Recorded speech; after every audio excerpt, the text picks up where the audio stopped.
This essay example, as well as thousands of others, is available in text format on our website for free and without registration. Simply Google Ivy Panda Free Essays.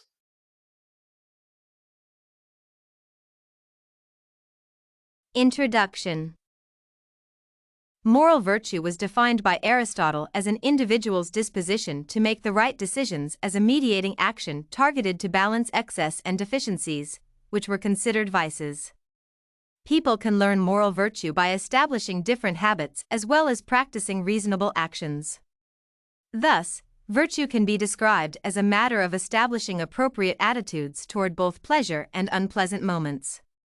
When discussing his theory of moral virtue, Aristotle made a point to suggest that the central goal is to achieve a balance between virtue and vice, a mean between extremes that exist in one's actions, thoughts, and behaviors.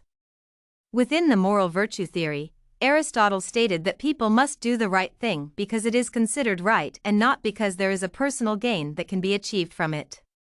Thus, moral virtue is something that people should understand intellectually and apply their knowledge to practice. Main body. In contrast to virtue, vice is defined as a disposition to make wrong decisions as a means to respond to outside factors. Put simply, vice is the absence of virtue and therefore cannot allow an individual to become truly happy. While vices can be viewed from the perspective of being opposite to virtues, Aristotle made a different distinction. For each virtue, there are two vices, one of deficiency and one of excess, which aligns with the idea that virtue is needed to achieve balance. When discussing different spheres of action, a distinction between vices of excess and vices of deficiency can be made.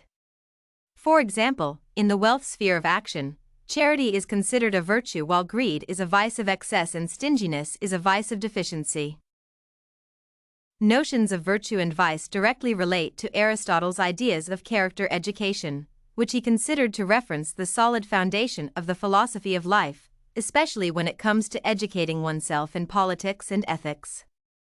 It is evident that character education for Aristotle lay in the cultivation of the mind as a major concern in education. Both virtue and vice build one's character and therefore can contribute to the view of happiness.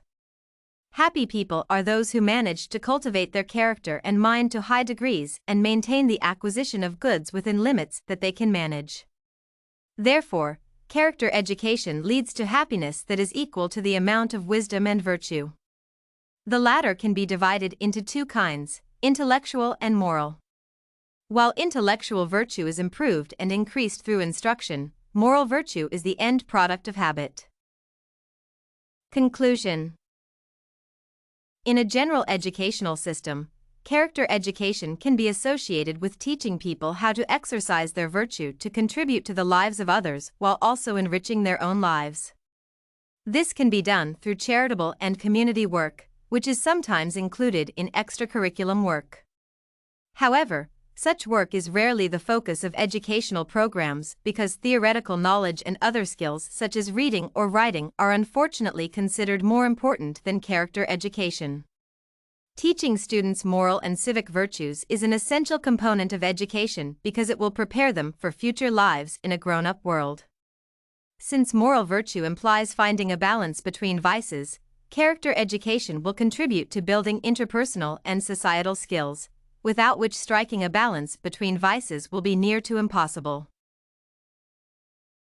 Did you like this philosophy, Aristotle on moral virtue sample? To get more works like this one, make sure to check out the free database of academic paper examples at ivypanda.com. You will find thousands of samples for all your study needs, without even having to register.